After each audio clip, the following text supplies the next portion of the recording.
Chairman, as of this time, we continuously coordinating with SMARTMATIC regarding the delivery of these machines. Actually, we have the PMO, and likewise we have also a steering committee headed by the Commissioner to coordinate and to check whether or not SMARTMATIC is doing all the requirements imposed by the Commission. Commissioner, will you be intervening or intruding to the term of SMARTMATIC?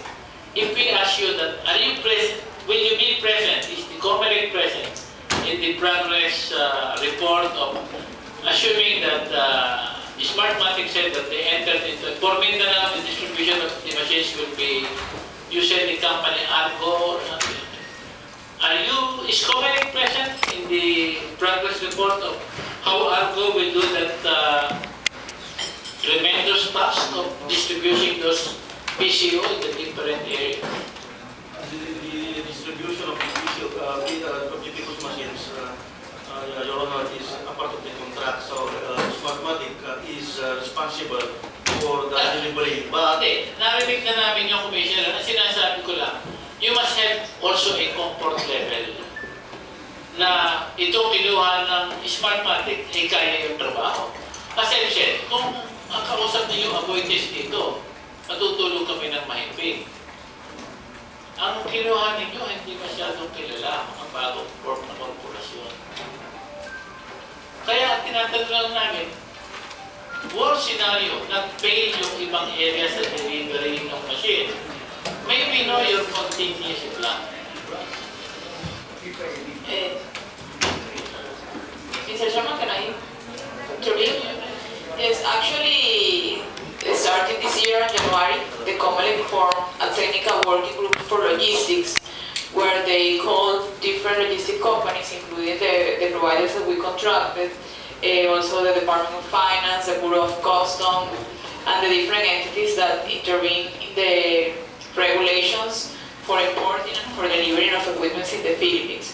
So this technical working group is going to start meeting recurrent, and the idea of COMELEC of having this team is they can be sure that also our providers are going to have all the collaboration in the different areas, and the distribution of the PCOS machines and the equipment is going to have the priority that it will need during election day. For example, if we are shipping equipment by sea, and you know normally there's a process of booking the vessel that is available, that this specific cargo will have priority over other cargos that can be shipped during election period. So actually COMELEC is working also actively with us.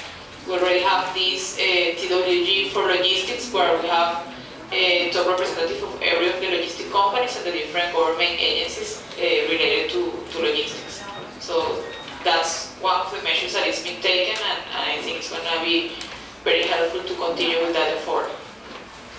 If I just finish, Commissioner, dalawa ang ating talagang tinatawag na critical situation.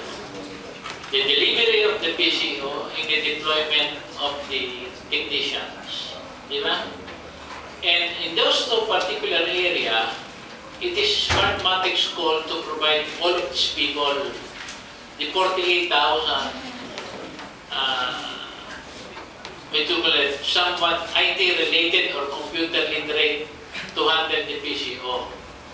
What we're discussing here is a dream scenario. They're saying that, okay, fine, discussions are being made, the progress reports are being presented, but at the end of the day, there is a clear possibility that, let's say that the contracting party who's supposed to deliver the PCO comes election day, 30% lang, nagkaroon ng 30% na hindi niya na-deliver.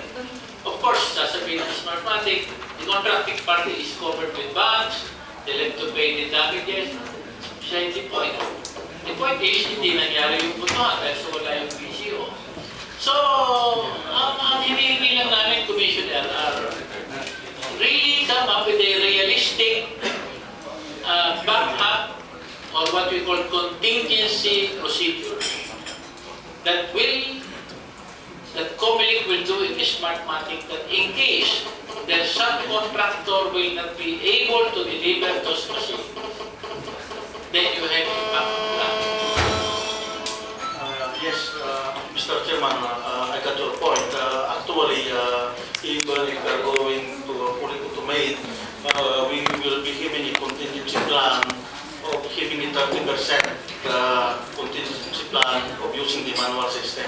So with this, we are also preparing to use manual forms nationwide, 30% of the total number of voters to be used in case there is a failure of the machine to work, and likewise there is also a failure of the machine in that particular precinct. So I repeat, we will be giving it 30% manual contingency plan.